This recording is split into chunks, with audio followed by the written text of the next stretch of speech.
Bien, mis hermanos y amigos, esta enseñanza, tratándola de resumir un poco, me gustaría titularla de esta manera. Si usted es de los que nota apuntes, Jesús suple dos grandes necesidades. Jesús suple dos grandes necesidades. Mateo 9, versículo 18 al 26.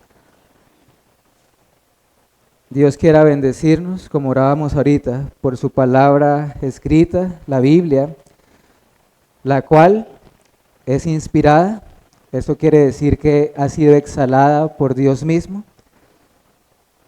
que es inerrante, lo cual quiere decir que no contiene error alguno, es infalible, pero que también, según Hebreos 4:12, la palabra de Dios es más cortante que una espada de doble filo, ¿cierto? Y la llama también viva y eficaz. Viva y eficaz. Vamos a estar considerando, entonces, si el Señor nos da gracia y nos ayuda en estos versículos. No sin antes recordar de manera muy breve qué antecedió a estos sucesos. Porque miren que el versículo 18 de nuestro texto dice, mientras él decía estas cosas, ¿cierto? Comienza así el texto. ¿Cuáles cosas estaba diciendo o enseñando el Señor Jesucristo? Bueno, recordemos que Él viene, podríamos decirlo de esta manera, defendiendo a sus discípulos de una acusación por parte de los fariseos y los escribas acerca de por qué Cristo y sus discípulos no ayunaban como sí lo hacían ellos, ¿recuerdan? Y el Señor les, mediante ejemplos, mediante ilustraciones o parábolas, les dice por qué ellos, por lo menos en ese momento, no tenían necesidad de ayunar. Para eso les cuenta o nos enseña esa parábola del novio, los amigos del novio, cuando están con él. Luego nos habla de un vestido nuevo, de uno viejo, y luego de un vino nuevo y odres nuevos. Pero no vamos a recordar otra vez la enseñanza anterior, solo lo menciono para que tengamos en mente que eso era lo que estaba enseñando Cristo cuando empezaron a suceder estos sucesos de nuestro pasaje en esta mañana. Estaban siendo acusados, entre comillas, de una poca espiritualidad, los discípulos. Yo le ruego que allí donde usted está en su corazón, ore al Señor, no solamente para que el Señor le hable a través de su palabra, sino para que podamos ser nosotros como ese árbol del Salmo 1, ¿se acuerdan lo que dice el Salmo 1? Un árbol que está plantado junto a corrientes de las aguas, cuyas hojas no caen y que está dando fruto, ¿cierto? Salmo 1, versículo 3. En otras palabras, ora para que la palabra produzca fruto en tu vida. ¿Sabes por qué? Porque la Biblia dice que Dios es glorificado cuando su pueblo lleva mucho fruto. Este pasaje en particular es hermoso, es precioso, y quizás sea uno de los textos más conocidos, más célebres de toda la Biblia y de los evangelios en particular. Se trata cuando el Señor Jesucristo tuvo misericordia de un hombre ante la enfermedad y muerte de su hija, y también como el Señor tuvo misericordia de una mujer grandemente afligida, profundamente angustiada. Y lo que a mí en particular me resulta muy bello de lo que ocurrió es la forma como las dos historias se mezclan, se entrelazan la una de la otra. Dos sucesos acá. Y al final, espero, es mi oración, tanto ustedes como yo, nos podamos ver identificados en la necesidad de estas dos personas, o incluso tres. O sea, me refiero a la mujer que fue sanada, al hombre y a su hija. Y que no veamos esto meramente como sucesos históricos, que lo son, pero tiene aplicaciones espirituales también para nuestra vida. Amén. Hermanos y amigos, Cristo no solamente enseñó y predicó acerca del reino de los cielos, sino que realizó grandes señales y maravillas y milagros, como las que hasta ahora hemos podido ver en lo que hemos podido avanzar en el Evangelio de Mateo. No sé si recuerden, ya que milagros hemos visto. El Señor ha sanado y ha limpiado a un leproso, sanó al siervo de un centurión romano a la distancia, sanó a 2 hombres endemoniados de una ciudad llamada Gadara, después levantó a un paralítico y fue mucho más allá, ¿se acuerdan? Hijo, tus pecados también te son perdonados. También en la casa de Pedro sanó a su suegra, a la suegra de Pedro, y hubo una gran cantidad de milagros que ni siquiera se pueden contar en una sola noche. Sin embargo, estos 2 milagros que vamos a ver hoy son notables, son casi que dramáticos, porque si uno se sumerge en el texto y en la historia, casi que no se puede leer sin que el corazón se acelere por lo que ocurrió. 2 mujeres son sanadas aquí, una mujer adulta y una niña. Una mujer que sufría desde hace muchos años una enfermedad dolorosa e incómoda, por cierto. Y la otra, la niña, estamos nada más y nada menos que hablando de una resurrección. Y antes de considerar el verso 18, también a modo de introducción, nos hemos podido dar cuenta que Mateo no es que oculte cosas, sino que Mateo, el autor de este evangelio, su intención es resumir y dejar un registro de las enseñanzas y los milagros de Cristo. En primer lugar, o él pensaba en sus primeros destinatarios, todos aquellos judíos que rechazaban a Cristo, ¿verdad? Y este caso de estos milagros no es la excepción. ¿Por qué lo menciono? Porque Mateo nos presenta esta historia de una manera más condensada, más resumida en comparación con Marcos y con Lucas. Así que, aunque no nos vamos a ir allá, a esos pasajes paralelos, frecuentemente los voy a estar citando o mencionándolos, para que podamos tener un panorama general de lo que aconteció aquí. Pero no pierda de vista cuán misericordioso es el Señor Jesucristo y cuán grande es su poder. Es lo que vamos a ver esta mañana. Cuán misericordioso es Cristo y cuán grande es su poder.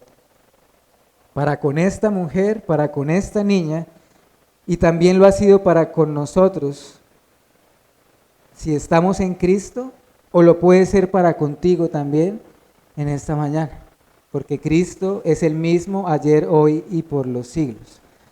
Así que si anota las referencias, solo para que las deje registradas, de los textos paralelos, son Marcos capítulo 5, versículo 21 al 43, Marcos 5, versículo 21 al 43, y el otro texto es Lucas capítulo 8, verso 40 al 56. Esos son los 2 textos que están asociados con esta historia, con estos milagros en particular. Y ya centrándonos en el versículo 18, mis hermanos, iglesia y amigos, Mateo nos dice que vino a Cristo un hombre que estaba como profundamente ¿qué? Angustiado, ¿verdad? Estaba profundamente afligido, de manera que cuando él ve a Cristo, lo primero que hace es postrarse ante sus pies. Pensemos en ese momento. ¿Qué implica postrarse ante los pies de Cristo? Este hombre estaba reconociendo allí 2 cosas por lo menos. Primero, su propia necesidad y angustia. Pero al mismo tiempo, al postrarse a los pies de Cristo, reconocía a aquel ante el cual él se estaba postrando y su misericordia y su poder. Postrarse acá quiere decir reverenciar, en tono de súplica. En la palabra original, en el idioma original, me llama la atención, lo traduce así, o está asociado con la siguiente imagen. Es como el perro que lame la mano de su amo. Asocia eso, postrarse a los pies. Y hay algo importante, iglesia y amigos. Cristo nunca censuró cuando se postraban ante Él para adorarle. Cuando en una ocasión intentaron hacer lo mismo con los apóstoles, ¿qué hicieron ellos? Levántense inmediatamente, somos hombres como ustedes.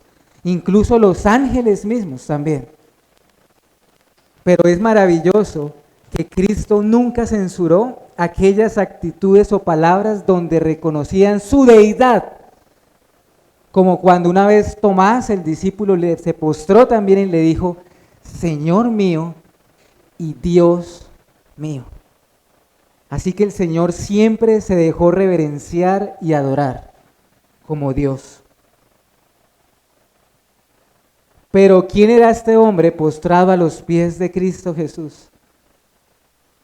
¿Quién era este hombre? Bueno, Mateo nos dice que era un hombre principal, quien había reconocido la autoridad, el señorío y la divinidad del Hijo de Dios. Y esto es importante. Un hombre principal quiere decir que era un hombre influyente, conocido por muchos, importante, pero la palabra se traduce de la siguiente manera. Era un gobernante, un magistrado, alguien con el primer rango de autoridad. ¿Era un centurión romano o algo así? No. Estamos hablando de que era un judío y de manera puntual, atención a esto, cuando dice era un hombre principal, estamos hablando de que era un oficial o el oficial de la sinagoga del pueblo de Capernaum. Este hombre era el oficial de la sinagoga de Capernaum. Un hombre quizás religioso. Y para los que recuerdan, Marcos y Lucas nos dicen el nombre de este hombre. Era Jairo. Su nombre era Jairo. A este hombre no le importó lo que se decía acerca del Señor Jesucristo. No le importó las acusaciones que habían sobre él y sus discípulos. Incluso, hermanos y amigos, es hasta muy probable que este mismo Jairo haya sido uno de los que acusaba a Cristo por ser de la sinagoga.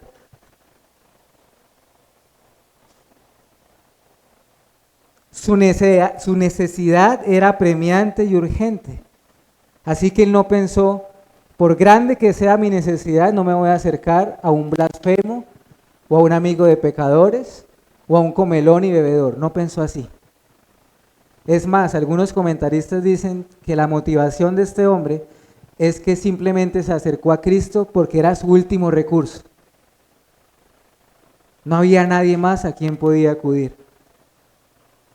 Ahora, en cuanto a la función de este hombre, es importante tenerlo en cuenta lo siguiente. Los oficiales de las sinagogas eran personas que eran escogidos por los ancianos de Israel.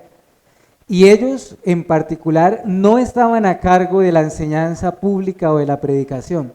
Eran hombres que estaban a cargo de dirigir todo o de coordinar más bien todo lo relacionado con la liturgia en la sinagoga, todo lo relacionado con la adoración y la supervisión física del edificio como tal. Eran, por así decirlo, los administradores de las sinagogas.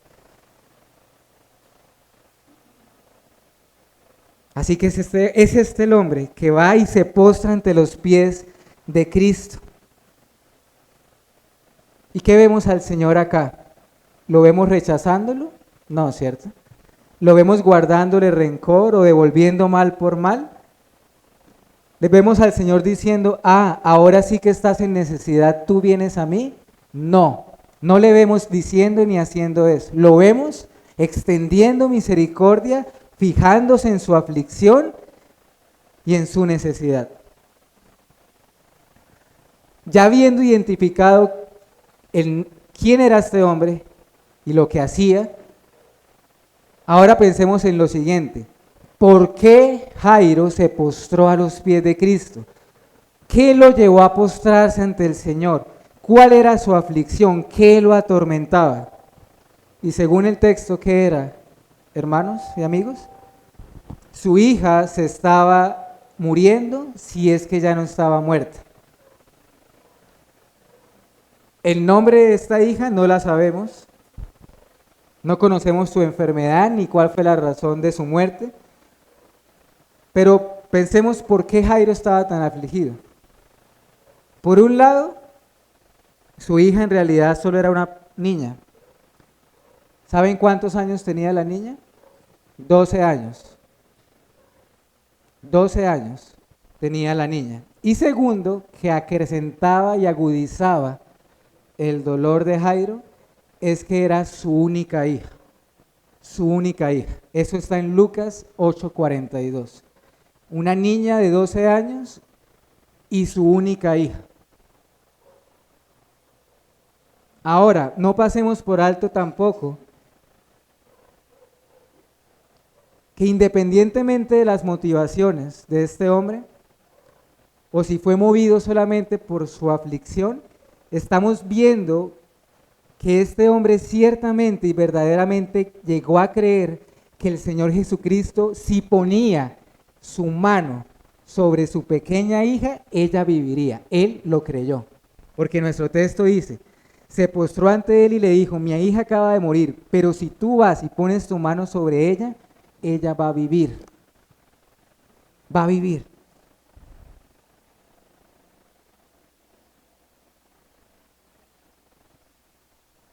Cuando la situación era tal que confirmaron la muerte de la niña, a Jairo le dijeron, ¿sabes? No molestes más al maestro. Tu hija ha muerto. El Señor le dijo, no temas, cree solamente. Y este hombre siguió creyendo que si el Señor ponía sus manos o tocaba a la niña, ella viviría.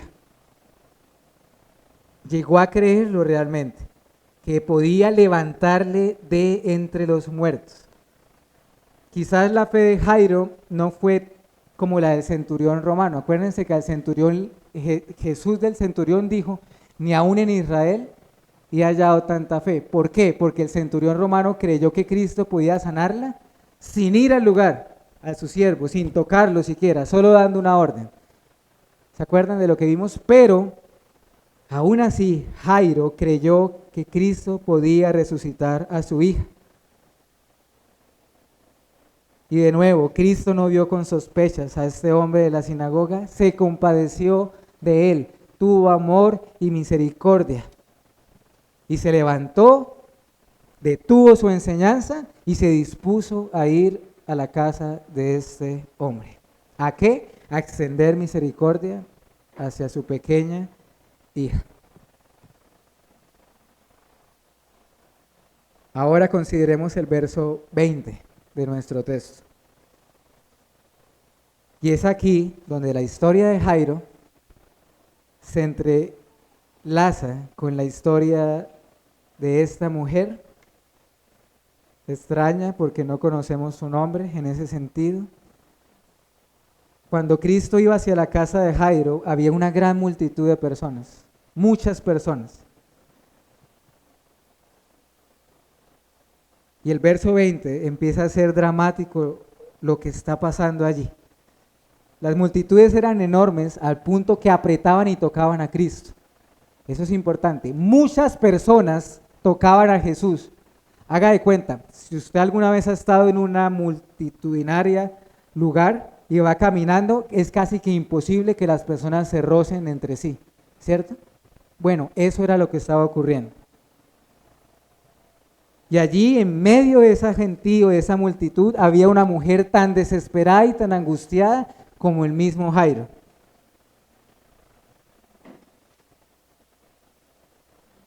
Porque su cuerpo se consumía. Porque el texto nos dice que esta mujer llevaba 12 años enferma. Es providencial, que llevaba enferma los mismos años que tenía la hija de Jairo, ¿cierto? A propósito. Quizás era una extraña enfermedad que acá la Biblia le llama flujo de sangre, donde su cuerpo no paraba de brotar sangre. Se traduce así en el idioma original: correr sangre o una hemorragia tenía esta mujer durante 12 años, una enfermedad terrible y humillante también, comentan varios hermanos. ¿Por qué? Porque esta enfermedad quizás no solamente era lo doloroso, sino que además era profundamente humillante. ¿Saben por qué?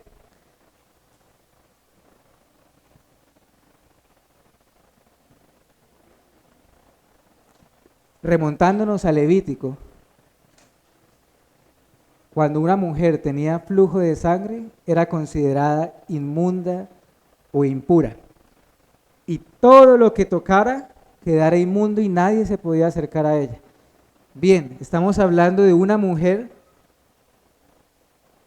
que durante 12 años tenía un flujo de sangre ininterrumpido. Es decir, durante 12 años era considerada inmunda, no se le permitía acceso al culto ni a nadie. Era prácticamente una situación similar a la de un leproso. Y ni siquiera debía haber estado entre esa multitud. Si hubiesen sabido de su presencia, la hubiesen, no sé, hasta apedreado quizás. Probablemente tuvo que esconder su enfermedad y mantener todo en secreto para poder acercarse a Cristo. Y es más, hermanos, aunque Mateo no nos lo enseña, sí quiero mencionar eso porque es importante. En aquel entonces había muchos, lo que hoy llamaríamos remedios caseros, quizás para esa enfermedad.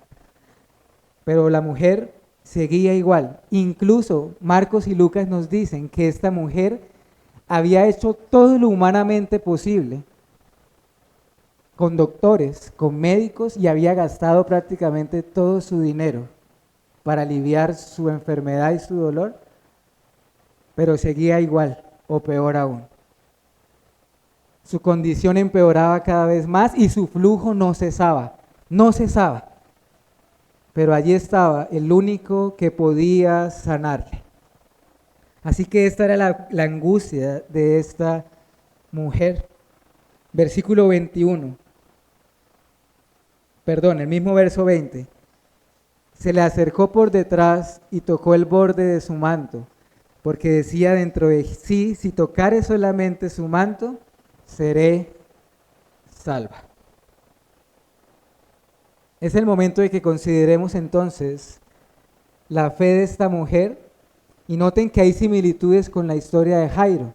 Ambos están angustiados, ambos están afligidos, ambos creen en Cristo que Él puede realmente suplir su necesidad. ¿Una fe imperfecta? Sí, claro, como la de ustedes y la mía, una fe imperfecta, pero una fe real al fin y al cabo y sincera. Jesús podía sanarles. Y en el caso de esta mujer es llamativo lo que ocurrió. ¿Por qué esta mujer hizo lo que hizo? Me refiero a acercarse a Cristo por detrás y tocar el borde de su manto. Quizás por vergüenza, si sabían de su enfermedad, no se les permitía acercársele. ¿Y cuál es el punto, mis hermanos y amigos? Ella quiso mantener como el asunto en secreto. Y llegó a pensar que si tocaba el borde de su manto o de su vestido de Cristo, podía quedar sana. Importante aclaración. Mateo habla acá de salva. Después Cristo le dice: ten ánimo, hija, tu fe te ha salvado. No es acá, por lo menos, salvación de perdón de pecados. No es salvación. Estamos hablando de una sanidad física. El original dice: Señor, si toco el borde de tu manto, seré librada o sanada. Así que la Biblia de las Américas creo que dice sanada. Tu fe te ha sanado. No tenemos certeza si hubo más que eso. No como el paralítico, porque el paralítico sí le dijo: tus pecados te son perdonados. Pero la fe de esta mujer es notoria porque ella creyó que realmente si tocaba el borde de sus vestiduras sería suficiente para limpiarla y sanarle. Hay algunos autores, comentaristas, dicen que en esa mujer había cierta superstición. La verdad no lo creo, no sé hasta qué punto esto puede ser así. Ella quiso extender su mano sobre su manto y tocar, mire que ni siquiera era tocar el manto, aunque sea tocar el borde de su manto, aunque sea la esquina de su manto. Ahora el hecho de que Cristo tuviese ese manto nos dice que Él se vestía como todos en Israel. No se vestía de una manera como sí lo hacían los escribas y fariseos, de una manera ostentosa, llamativa, para dar una apariencia de religiosidad. No, los que no debemos caer en una superstición somos nosotros. ¿En qué sentido? Mis hermanos y amigos, no fue el manto de Jesús lo que sanó a la mujer.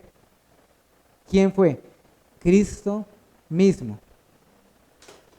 Lo menciono porque los seres humanos en su pecado somos muy supersticiosos. Y ejemplo de esos hay muchos en la historia. Ahorita recuerdo en la época de la Reforma todas las reliquias que habían, que los huesos de Pedro, que un montonón de cosas. No, mis hermanos, el manto de Jesús no sanó a esta mujer, Cristo mismo lo hizo.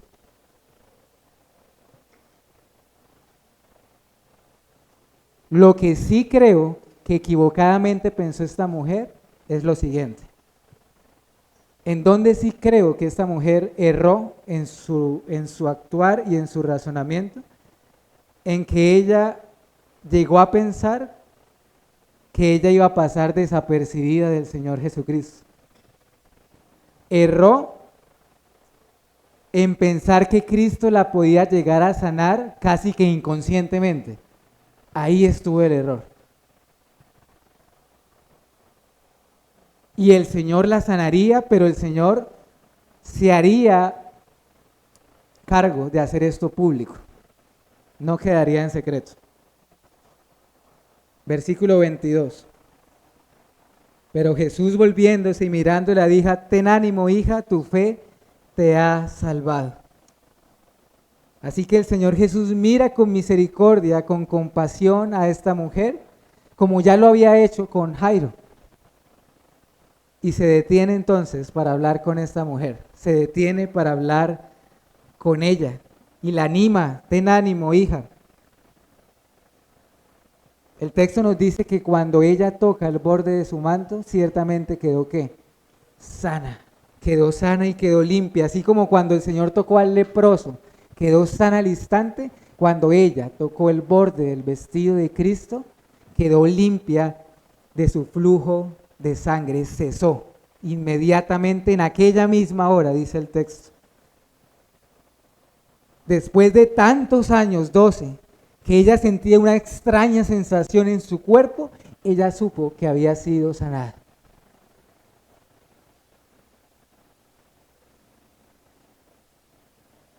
Y nuevamente, Mateo no lo relata, pero quiero mencionar algo muy importante que aconteció acá. Resulta que cuando la mujer toca a Cristo en el borde de su manto, el Señor Jesús se detiene. Decía un autor, es como si en ese momento todo hubiera quedado como quieto. El Señor se detiene y hace la pregunta: ¿quién me ha tocado? Y claro, los discípulos que estaban allí, casi que como en broma le dicen: Señor, ¿estás hablando en serio? Estamos en medio de una multitud y tú preguntas: ¿quién me ha tocado? Esto se lo dijo Pedro. ¿Quién me tocó? No vamos a meternos por qué dijo eso el Señor, quizás pueda ser una referencia a su humanidad, pero el punto es el siguiente: más allá de eso, Él quería restaurar a esta mujer en público. Así que Él no iba a seguir su camino hasta ver quién le había tocado. Y entonces, ¿qué sucedió con aquella mujer? No tuvo de otra. Y Marcos y Lucas nos cuentan que esta mujer llega a Cristo temblando, temerosa, y se postra a los pies de Cristo cual Jairo. Y le contó todo de manera pública.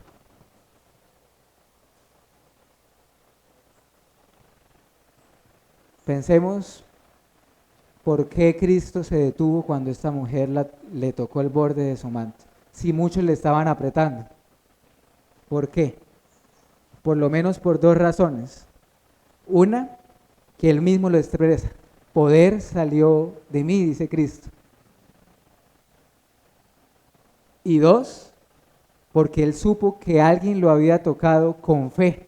Esa era la diferencia. Claro, muchos lo apretaban, pero él vio y supo que alguien lo había tocado con fe para sanarle. Así que el Señor tiene compasión y misericordia de la aflicción de esta mujer. Y allí entramos entonces a los versículos finales de nuestro texto, que lo voy a leer rápidamente. Verso 23 hasta el 26.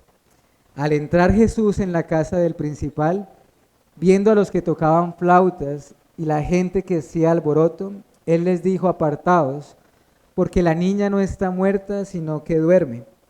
Y se burlaban de él. Pero cuando la gente había sido echada afuera, entró y tomó de la mano a la niña, y ella se levantó, y se difundió la fama de esto por toda aquella tierra. Vamos a estar ahí en el tiempo que nos resta, y al final vamos a ver unas reflexiones y aplicaciones. No pierda de vista lo que pasó con la mujer que tocó el borde del manto del Señor, porque es que las historias están entremezcladas. No olvide eso. No sabemos cuánto tiempo pasó en todo esto, ¿cierto? Sin duda alguna que el Señor Jesucristo también estaba tratando con Jairo en cuanto a su ¿qué? En cuanto a su paciencia, ¿cierto? Hermanos, yo no me imagino a este hombre, yo creo que su corazón estaba al límite. Su hija estaba al borde de la muerte o ya llevaba varios minutos de muerte. Pero Jairo de alguna manera se contuvo, no censuró a la mujer, no apuró al Señor, aunque quién sabe si en su corazón clamaba: Señor, no te demores tanto, por favor, ¿cierto? Aunque yo creo también, hermanos, pensando en esto, por lo menos a este hombre, ver a esta mujer sana, tuvo que haber fortalecido su fe también. O sea, ¿por qué no pensar, si el Señor acaba de sanar a esta mujer de una enfermedad de 12 años, ¿por qué no puede sanar a mi hija?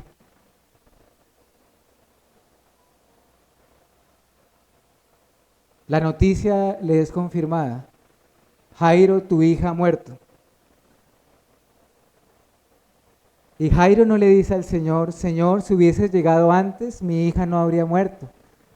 Como le dijo Marta cuando murió su hermano Lázaro: Señor, si hubieras estado acá, mi hermano no habría muerto.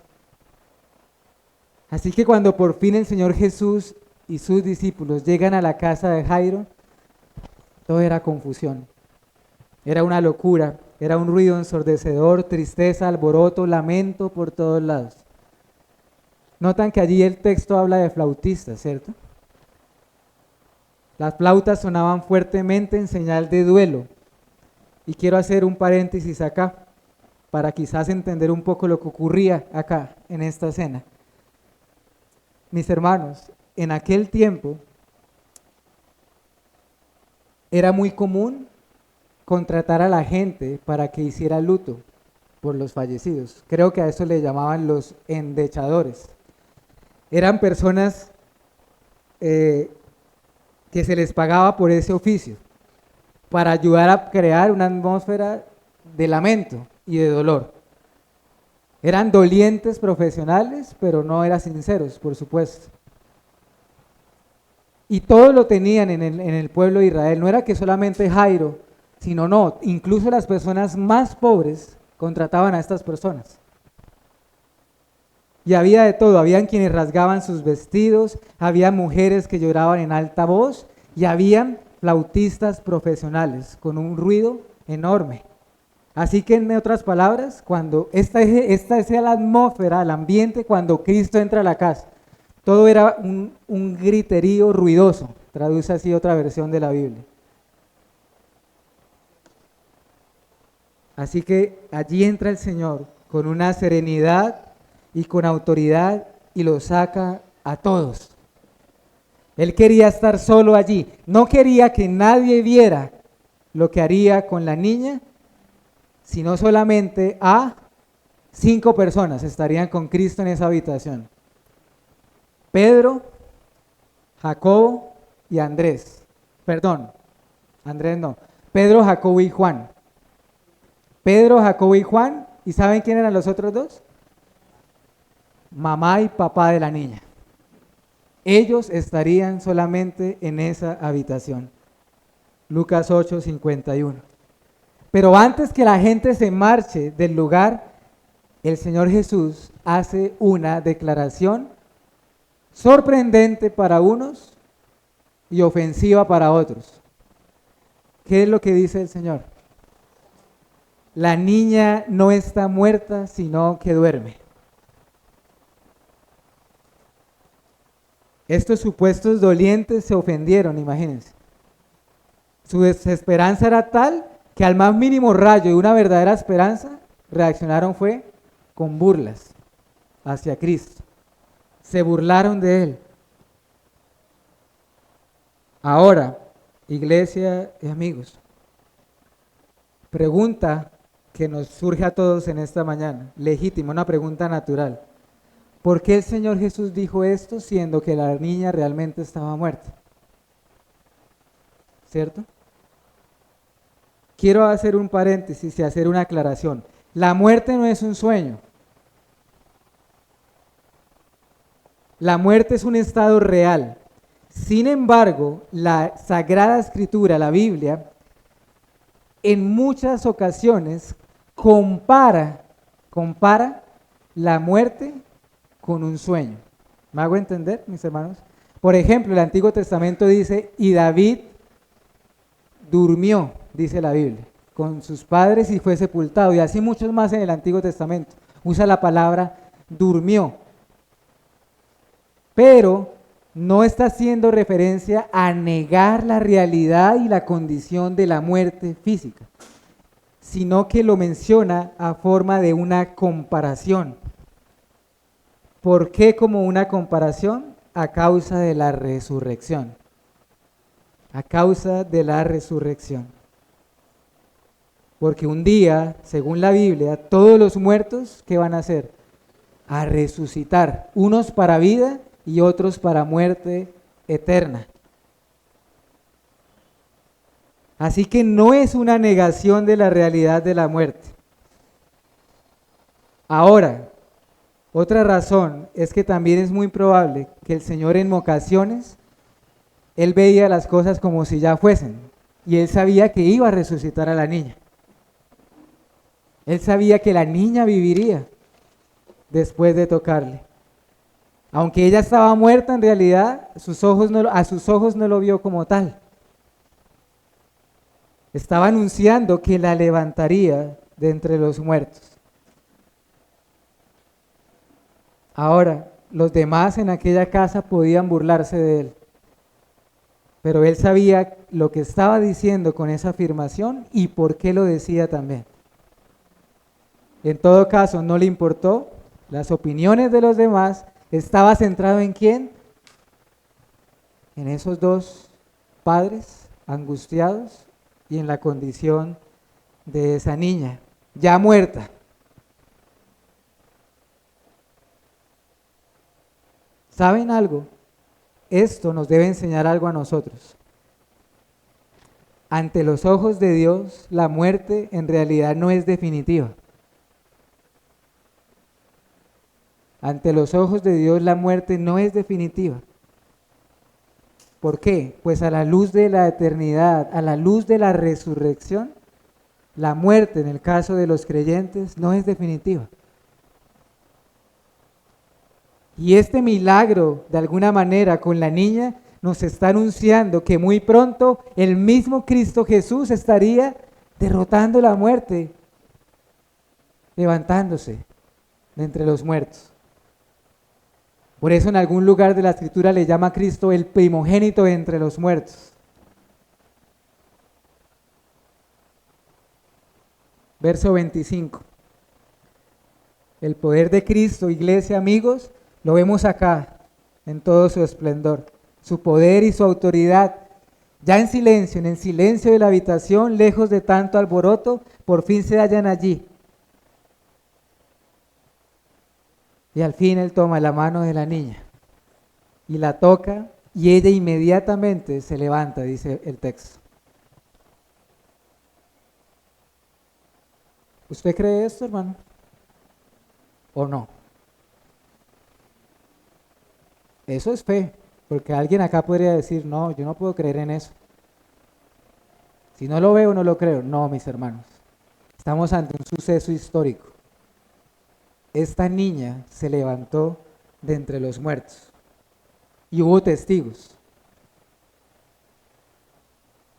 Talita Kumi fue la palabra que le dijo el Señor a esta niña. Eso está en Marcos 5:41. ¿Qué significa esa palabra? Talita Kumi, niña a ti o muchacha, a ti te digo, levántate, levántate. ¿Qué quiere decir esto? Prácticamente una orden de autoridad. ¿Recuerda que Cristo dijo, toda autoridad me ha sido dada en el cielo y en la tierra? Cristo está dándole la orden a esta niña, niña, levántate. Así como una vez gritó con todas sus fuerzas, Lázaro, ven fuera.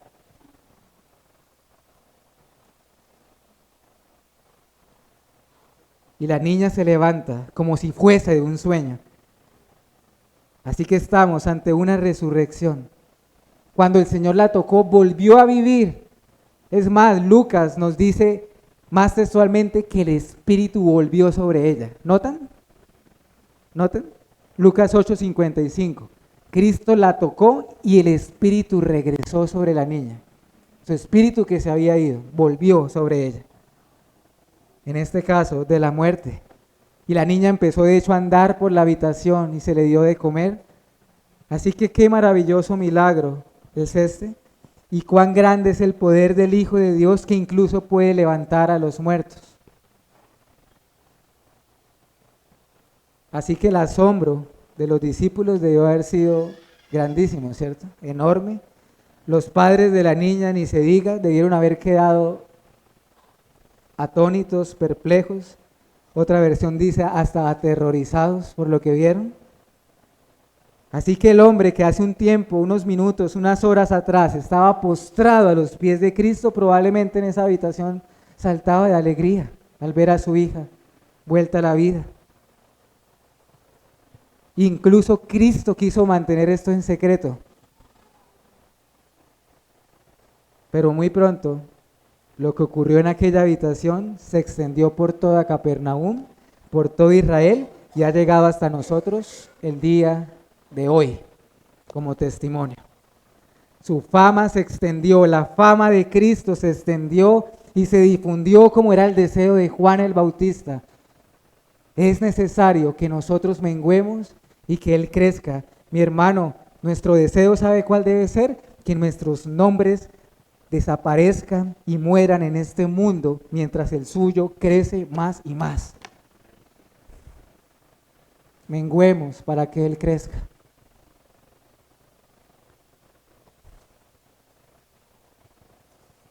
Vamos a concluir, si el Señor lo permite, con estas aplicaciones.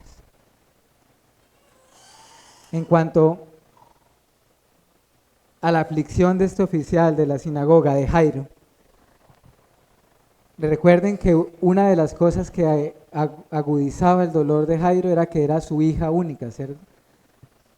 Pensando en eso, la hija única.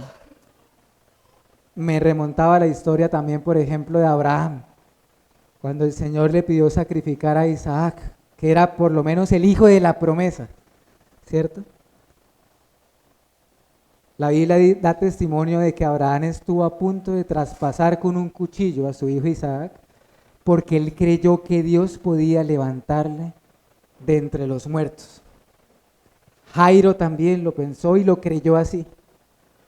Pero mis hermanos, en la cruz, Isaías 53:10 dice que el Padre quiso quebrantar a su único hijo, a su unigénito, al unigénito Hijo de Dios, que luego se levantaría de entre los muertos.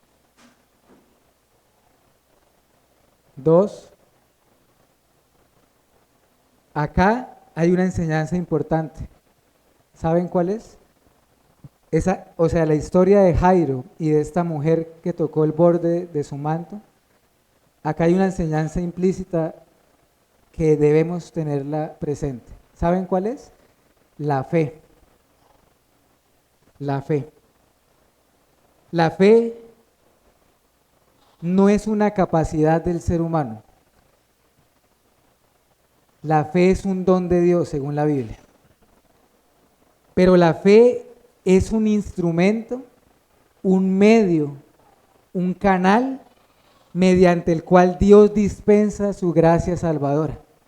Ya acá no estamos hablando de sanidad física, me estoy centrando en términos de la salvación, para hacer la aclaración. Yo te invito a algo en esta mañana. No tengas fe en tu fe. No deposites tu confianza en Cristo, sino en la gracia, en la misericordia y en la bondad de Dios. Porque es que claro, el corazón del hombre es muy sutil y perverso y hasta se puede vanagloriar de un don de Dios como la fe.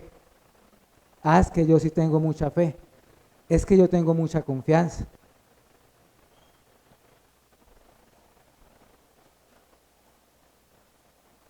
¿Quién es el autor de la fe? Según Hebreos. No somos nosotros, mis hermanos. ¿Quién perfecciona la fe? Cristo mismo. Que Dios reprenda nuestra incredulidad. Es la enseñanza también. Que Dios nos reprenda por nuestra incredulidad. Tercero, amigo, un toque de Cristo bastó para limpiar a un leproso.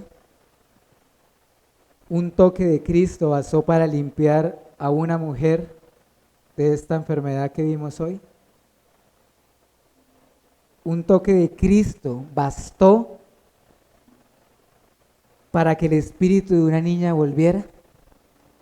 Y te digo algo en esta mañana.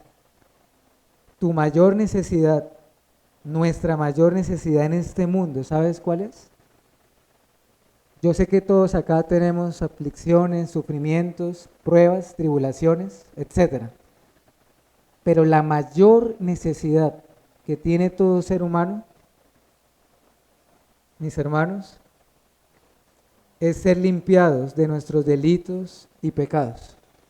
Nuestra mayor necesidad es que Cristo Jesús extienda su mano sobre nosotros y nos toque, como hizo con esta mujer y con esta niña. ¿Por qué?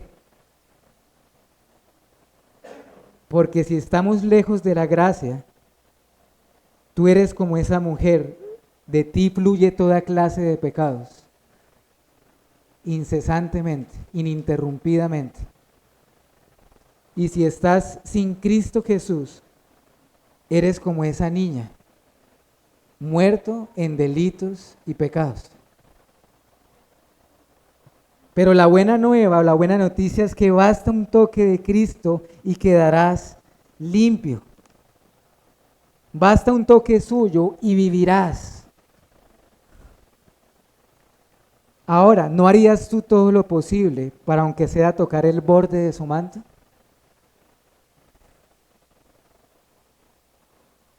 Y si vienes a Cristo, cuando los ojos de tu corazón despierten como esa niña, lo primero que verás será su gracia y su misericordia. Clamemos a Él en la mayor necesidad que tenemos, mis hermanos. No seamos tan ciegos al punto de no ver nuestra propia condición.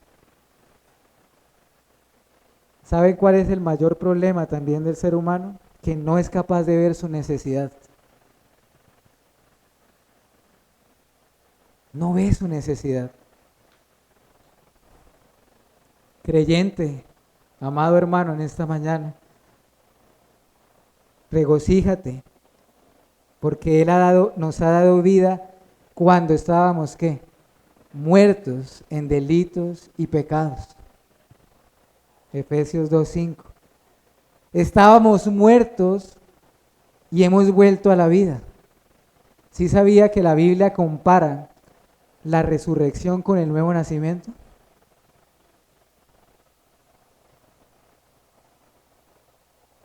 Hoy el Señor nos dice a todos en esta mañana lo que leíamos todos juntos hace un momento. Él es la resurrección y la vida. Y todo aquel que en Él cree, aunque esté muerto, vivirá. Y todo aquel que en Él cree no morirá eternamente. Así que hoy postrémonos a los pies de Cristo como hizo Jairo, como hizo esta mujer, y por qué no clamar, Señor, límpiame, ¿cierto? Señor, vivifícame. Clamemos a Dios en nuestra necesidad y Él dirá, niño, niña, joven, jovencita, hombre, mujer, anciano, levántate. Quiero citar este último versículo bíblico y oramos. Efesios 5:14.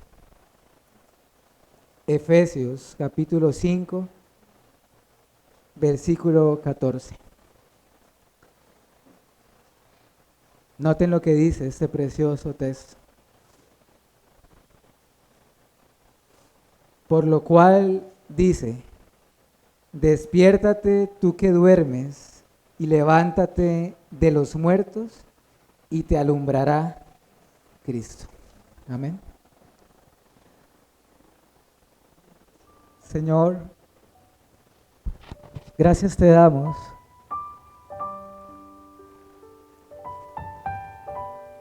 por tu gracia, misericordia,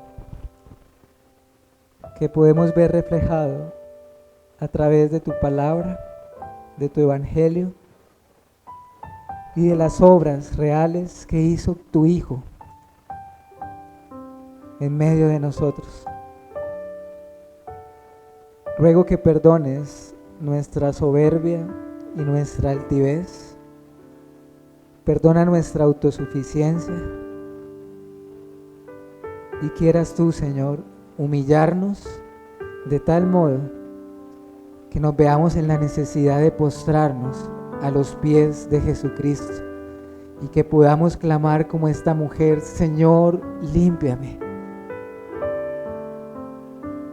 O también, Señor, dame vida, vivifícame. Creemos que tú sigues extendiendo tu mano, Señor, y sigues haciendo una obra incluso mucho más grande que las que hemos visto en esta mañana. Tú tienes el poder de hacerlo, Señor. Haznos ver nuestra profunda necesidad de ti y ayúdanos a aferrarnos a Cristo como nuestra única esperanza. Y entonces seremos limpios, y entonces tú nos vivificarás para tu gloria. Te damos gracias, Señor. No permitas que este testimonio de las Escrituras regrese a ti vacío y sin fruto en nuestra vida. Usa este texto de tu palabra para que todos juntos hoy podamos considerar seriamente nuestra alma y nuestra condición delante de ti. Te alabamos porque tú eres un Dios perdonador y misericordioso, que hoy nos extiendes tu gracia y nos ofreces la gran salvación que es en Cristo Jesús. Amén y amén.